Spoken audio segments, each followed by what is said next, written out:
over and over again.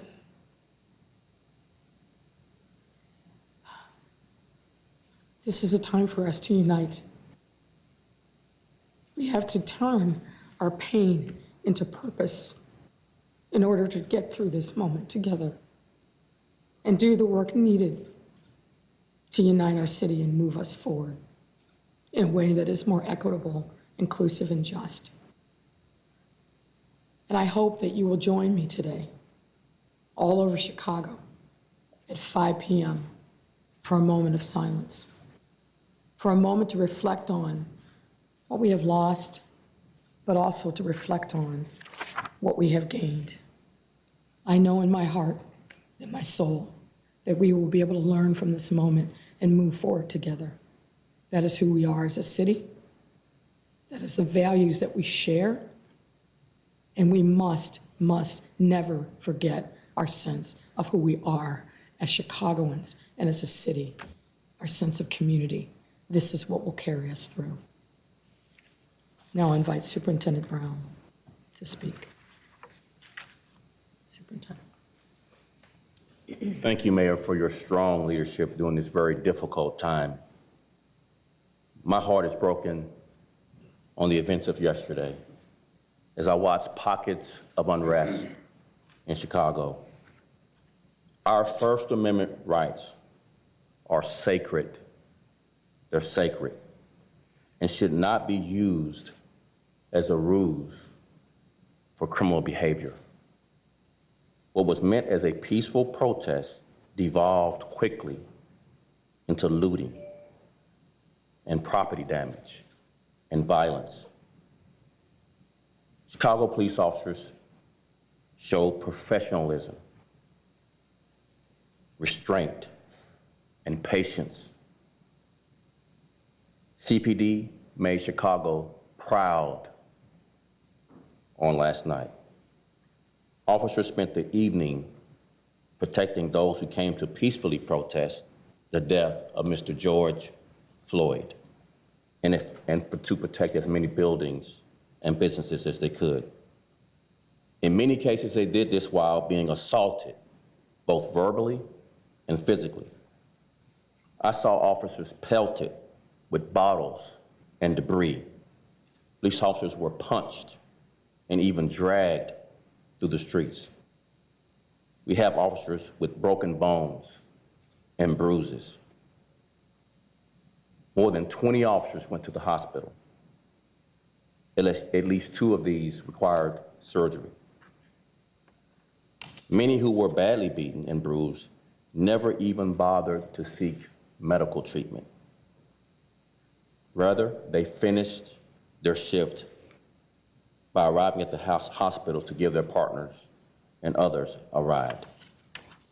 Police vehicles were spray painted with graffiti, had their windows broken, were flipped over and burned.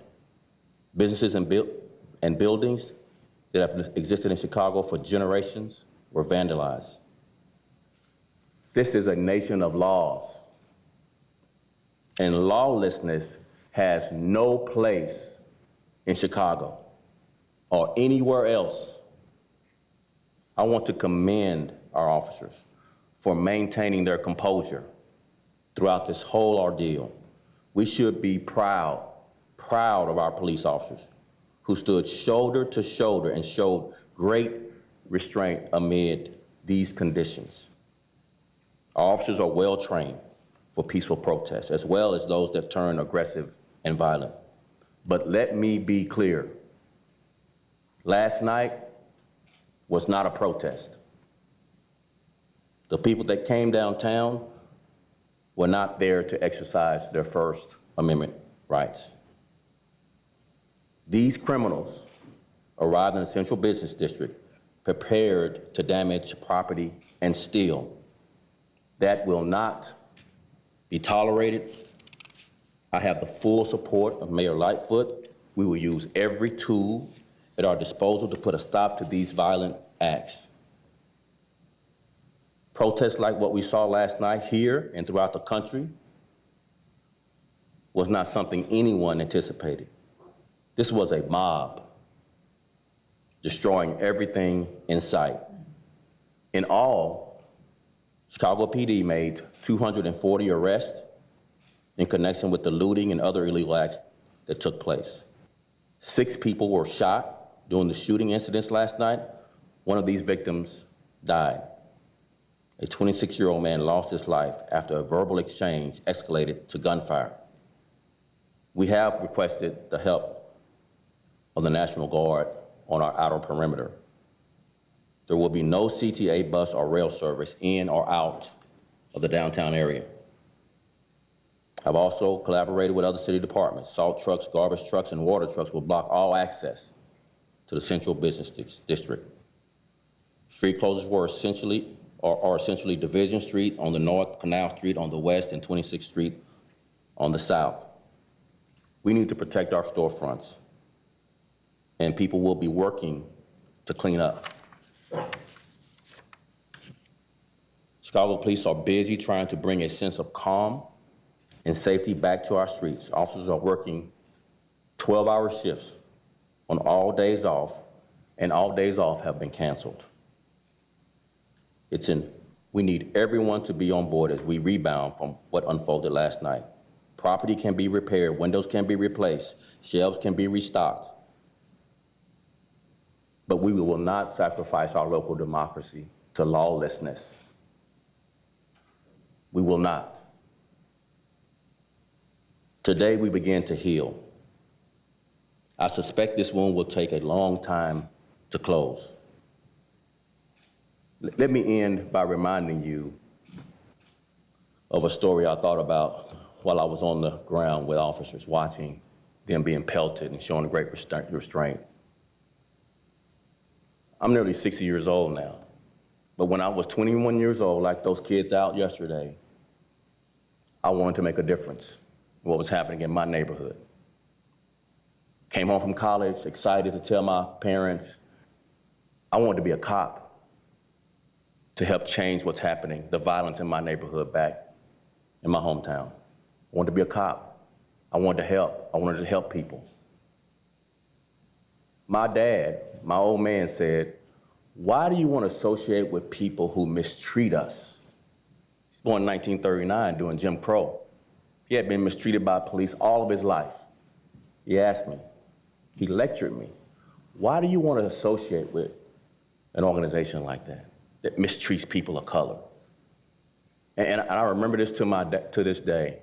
I told my dad, how will it ever change if we don't serve and get involved? That was my 21-year-old self.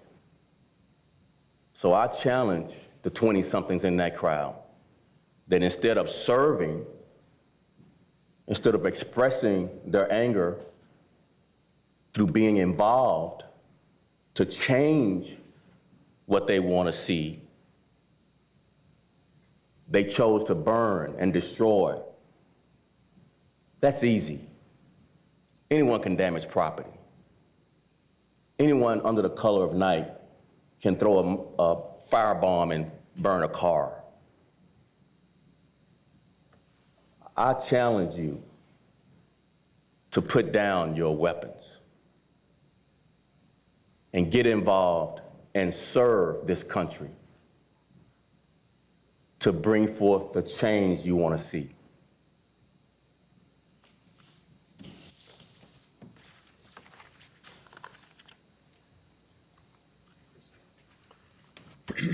Thank you, Mayor. Thank you, Superintendent.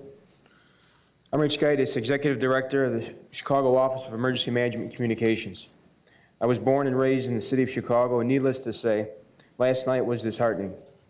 I've never witnessed this behavior in the city before. We're better than this. Remember, the people on the front line are your neighbors, friends, relatives. We want everybody to be safe. The Office of Emergency Management and Communications is working with federal, state, and local authorities, along with various City of Chicago departments, to monitor the situation. The EOC and SOC have been in operation throughout, and we will continue to assist the Chicago Police Department, Chicago Fire Department, to ensure the safety of our essential workforce, officers, and residents. As always, the 911 and 311 call centers have been very active and are there to help with emergency and non-emergency needs. Today, access to the Central Business District and Loop area will be temporarily reduced following multiple public safety incidents and property damage that occurred overnight. The reduced access in the Central Business District and Loop area are only for employees whose businesses are located within the designated boundaries, individuals who reside in the surrounding area, and residents engaged in essential activities. The following boundaries include Division Street from Lakeshore Drive and North Halsted Street from Division to Milwaukee, from Grand to Kinsey to Canal,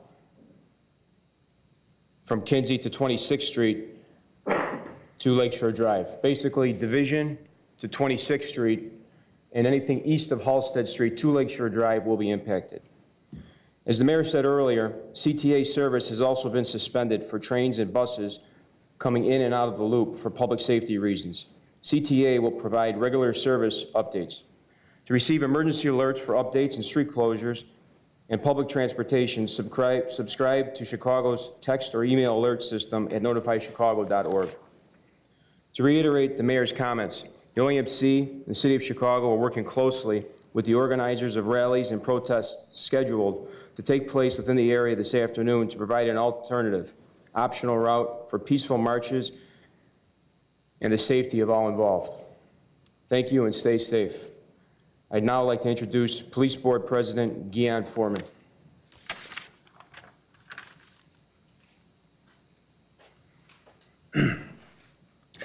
I don't have any notes, so pardon me. Superintendent, on behalf of the police board and the officers, I think that there was a lot of professionalism displayed last night. This is especially tough for me because as a young black man, being the president of the police board, the buck stops with me when it comes to accountability for police, and I take that very seriously. So at the same time, when I see police acting as as a taxpayer, as a resident of the city, what I expect, professional behavior, I commend your officers. I would not have had the same restraint that many of your officers showed last night. And at the same time, I understand the frustration of the community. People are tired. People are tired of this. And Mayor, yeah, our kids are watching, but so are our ancestors. And I can't help but think about my grandmother telling me stories of her house being bombed and what they fought for to get me in a position to stand up here today. I'm not here because I'm the police board president. I'm here because I love you. That's why I'm here. One day I won't be the police board president, but I'll be a dad. I'll be a son. I want to see the same superhuman strength to flip over a car to come help me build up our community. I want to stand with the police. I asked my young guy, Vic Mensa, this morning, what's the alternative that we're left with? One simple answer is we're tired of being treated this way. The answer, Superintendent, you're right. The easiest way to do that, I know I wouldn't mistreat one of my brothers or my hermanos. I know I wouldn't. But I'm not a police officer. That's the quickest way I think that we can get to this. Mayor, I would like to see some resources. When we talk about Invest Southwest, that's what I think a solution is. Janice Jackson, that's what I think a solution is. So stand with me. Let's use these superhuman powers. Brothers, hermanos across the city. The men, somebody else can ask the women. Me, I'm asking the men to stand with me today. Let's hold down our communities. That's what I'm asking for. Thank you.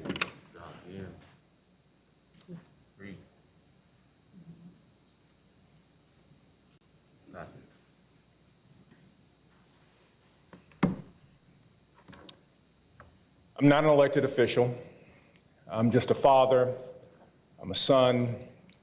I am a husband. and I serve as a pastor on the south side of Chicago. America is dealing with two viruses, one being COVID-19, and the other is COVID-16-19. One virus, we have specialists, epidemiologists, virologists, who understand what we need to do. But unfortunately, with the older virus, America has ignored the cries, the pain, and the anguish that has come from the lips and the lives and the hearts of many people of color in this nation. We are not all responsible for some of the actions taken yesterday, but as a city, we are all accountable. We are all accountable to build a city and to build a nation, a yet-to-be United States of America. This is not new. The protests that happened yesterday, I am proud of many of the young people who heard the whisper of our ancestors say that we cannot sit back, but we cannot allow a small group to focus us in a different direction. The pain that we have witnessed over and over and over again. And we must work to stamp out COVID-16-19. Looting doesn't lead to liberation, and breaking windows has never stopped brutality. But we must learn how to, if we want to break something, we must break racism, racial terror, and white supremacy. If we are to see something destroyed, we must destroy this particular virus in our nation. I understand it. My heart was vexed. My spirit was drained after name after name after name. I am tired. I am tired of Black recorded death. I'm tired of our voice not heard. I'm tired of this virus morphing into a new type of mutation that says that we have progress, but at the same time, it is all right to see someone die on national TV. We have work to do. And the thing that this virus is scared of is organizing, using your superpowers, as was already stated, using the gift that you have been given. We need organizers. We have some of the best grassroots activists in the nation who are historically minded and spiritually rooted. Join their organization. Be a part of the planning and building of an agenda that lays the groundwork for a generation that is yet to be born. Do not curl up in a ball and operate with despair and say, what can I do?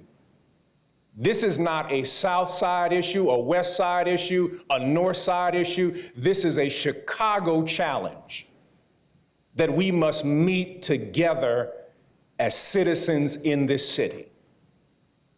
We need to organize if we are to defeat white supremacy and literally perform last rites upon it. We have work to do. For those who are in unions, join your union and tell your union organizer you must speak out. For those who are funeral directors, organize together. Unnecessary Black death should not happen. For those who are entrepreneurs, make sure that you have a moral rooting and a moral compass that speaks to this. And for those of you who are in houses of worship, whether it is a church, you are in a mosque, or you are in a synagogue, stop hiding behind the pulpit, your inadequacies, and speak with authority and with a moral compass. We need voices, creative, prophetic, in this city. We are the city of big shoulders. And may we carry this weight together. We may not be all responsible for broken windows, but we are accountable for performing last rites on a disease that infects and affects every single citizen in the United States of this we call America. It's time for us to organize. It is time for us to continue to fight. It is time for us to rise up and be the city of big shoulders and not the hyper-segregated sociological experiment that many intellectuals have examined to Chicago. So much has come from this place and will continue to.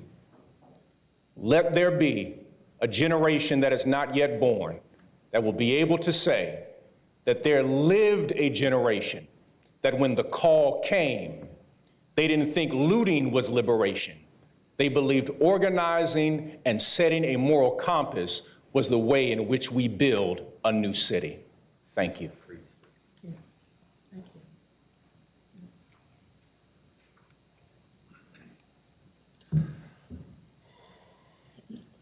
So I'll start by saying that, President Obama was quoted a few days ago as saying that it's not normal what happened to George Floyd. And there's a lot of people that are outraged around the country right now, rightfully so. And we say that in Chicago, it's not normal for anybody to be silent right now. Being silent is that's just unacceptable, right? It's not normal for law enforcement to be empowered to think something like that is okay. I might think that's okay. It's not normal for there to be a blue code of silence. That ain't normal. Nobody's saying nothing. It's not normal to watch a black man choked out on national TV. It's not normal that we get criminalized, victimized, and we get broadcasted as divisive people for hundreds of years. That's not normal. It's not normal. We don't ever get the benefit of the doubt. It's not normal that even we the victims, and we get blamed. It's not normal that we gotta grow up too fast. Some kids get to learn how to ride their bike. We gotta learn how to act when we get pulled over. Look, officer, I'm rolling my window down. My hands is attended to. It's not normal. It's not normal. Every week is another hashtag. I'm frustrated. I'm turned up, man. I'm an activist, for real, for real. All the activists around Chicago right now, hey, we all got a role to play in fighting against injustice in Chicago. Some activists, they don't got no solutions. Their specialty is making sure causes ain't forgotten. Like, that's okay. That's okay, right? Because they put pressure on institutions to address issues we care about, right? Just make sure when you're showing up to the rally that you connect with a community organizer, a real organizer. It's the difference between mobilizing and organizing. Ain't no structure in the gangs, it's all this shooting. Ain't no structure in the protests, it's all this looting. Do you know the fundamentals of community organizing? Come on, man. Did you bring an extra battery pack since you like going live so much? Did you bring water? Do you know that if you get arrested downtown, they're gonna take you to 18th and State? Do you know the number to the police station? Is people ready to bail you out? This levels to this, man. We got people breaking in to Nike. Okay, you broke into Nike. Make sure you wear those Nike shoes to the next city hall meeting, the city council meeting. Whoever broke into the Gucci store, make sure you create an agenda and put that agenda about your demands in that purse and bring it to the board president's meeting. There's levels to community organizing. And I want to say to the police officers, man, having that police badge gives you a platform to amplify who you really are. Like, if you're a good person, having that badge amplifies your message of goodness. But man, if you're a bad person, that badge can be a platform to amplify wickedness. And I was downtown yesterday too, and I saw it in some of the people's eyes. I saw it. I want to make sure we're amplifying goodness. And if you want to be a community organizer in Chicago, I'm going to give you 15 words. These 15 words, look, if you understand these 15 words, you could be a politician next month. If you want to be a leader in your city, write down these 15 words. The 15 words are, what's something simple I can do that'll have a positive impact on my block? What's something simple I can do that'll have a positive impact on my block. And I'm telling you, if you start with the simple things, you can develop the muscle it takes to take on bigger challenges. Thank you, guys.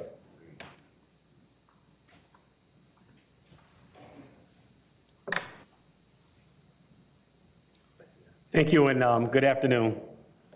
Let me take this opportunity to say thank you to Mayor Lori Lightfoot, Superintendent Brown, Commissioner Ford, and Director Gaitis for their, not only just for their support, but for their leadership during this troubling time.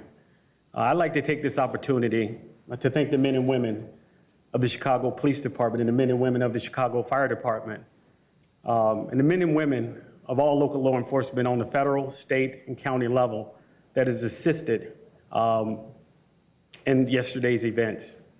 In the midst of having water, bottles, bricks, feces, and urine thrown at them, our officers, our men and women of our Chicago Police Department stood heroic, and they stood with courage, and they stood with professionalism. But also in the midst of being dragged through the street and being pummeled, they stood heroic, they stood professional. And I thank them for that, because that's difficult to do. They showed great restraint yesterday. And to the protesters that came out to show respect and reverence for George Floyd and his family, and to protest the manner in which he was killed, we thank you as well. To those that came out to loot, to take from our communities, to rob, to cause violence, you may have succeeded. You may have succeeded in breaking many of our hearts, but you will never succeed in breaking the will and the spirit of this great city. So thank you so much, Superintendent, Commissioner, Director, and Mayor, for all the support that you've given this city and your leadership in this great city. Thank you.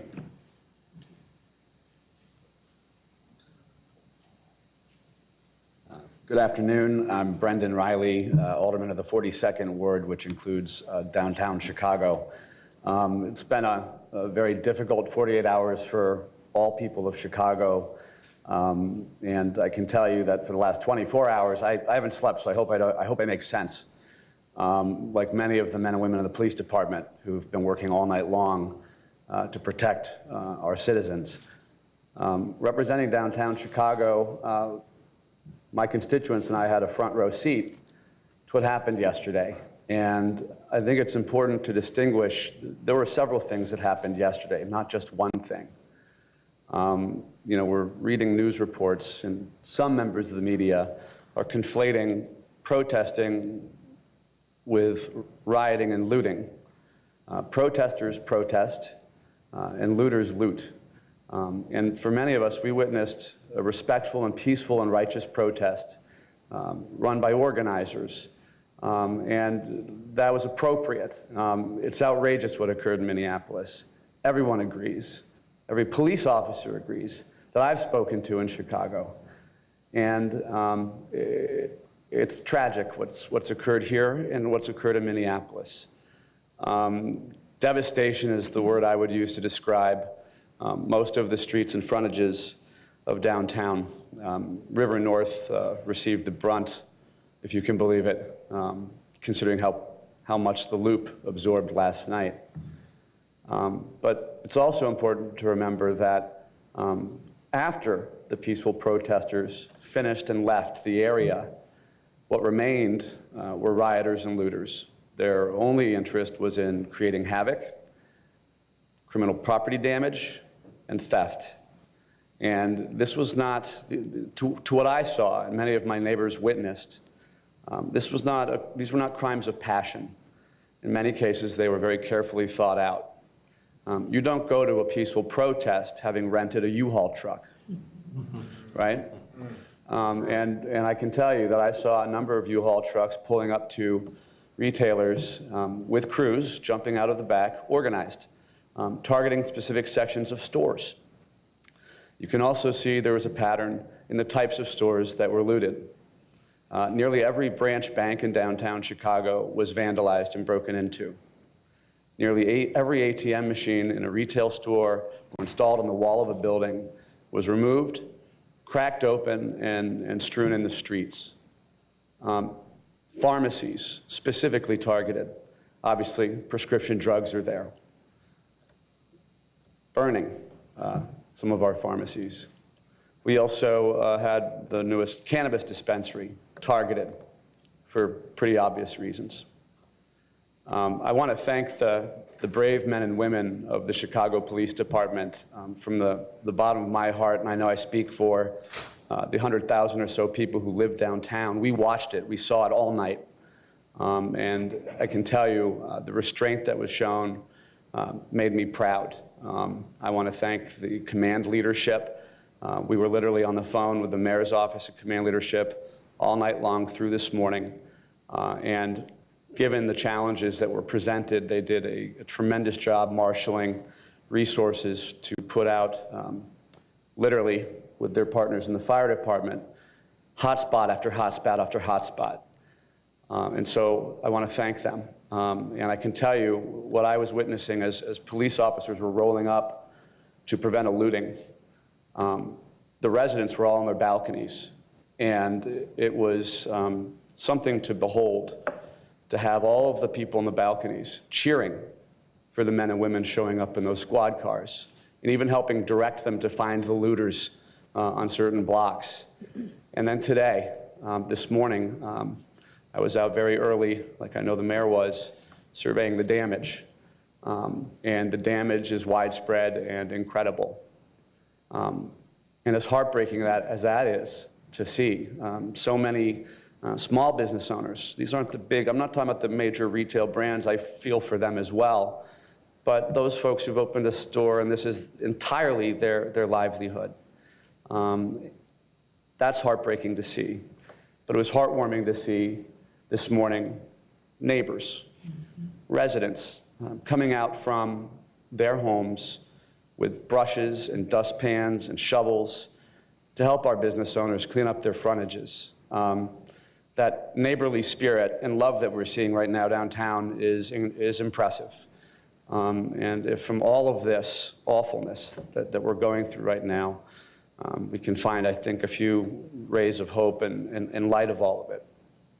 So again, this is a horrendous thing that's happened. I know the police department, the fire department, in coordination with the state, are going to do everything they can to secure downtown and the neighborhoods. The entire city must be protected.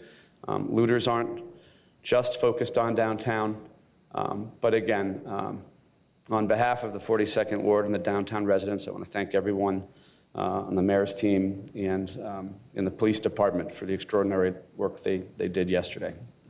Thanks, and I think Mayor Lightfoot's now ready to take some questions.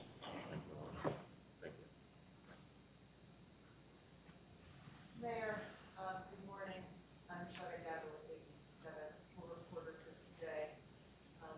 Bear with me, as you can imagine, we have a long list of questions. Yes. Just trying to group the right categories here. But I want to, before we talk about what happened last night, I want to ask you about what you said at the beginning of this regarding the National Guard. And just additional details in terms of how many members are being authorized, specific parts of the city. Will we be seeing them, or just unless something else happens?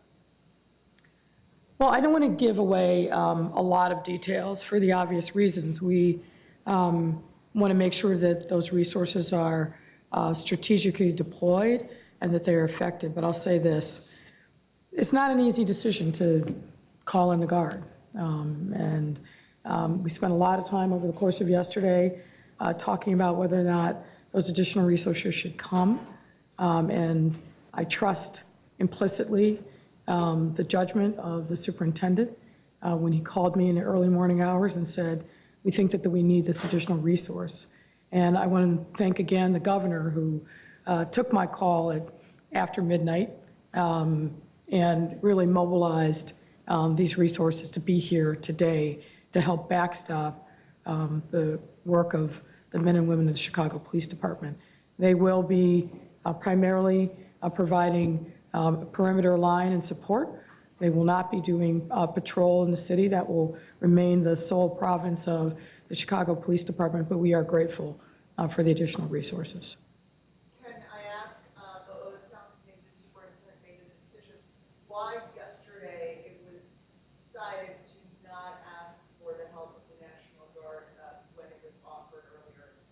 Well, look, that resource is always there, every day, if we believe that we needed it. And I'll let the superintendent speak to the specifics, but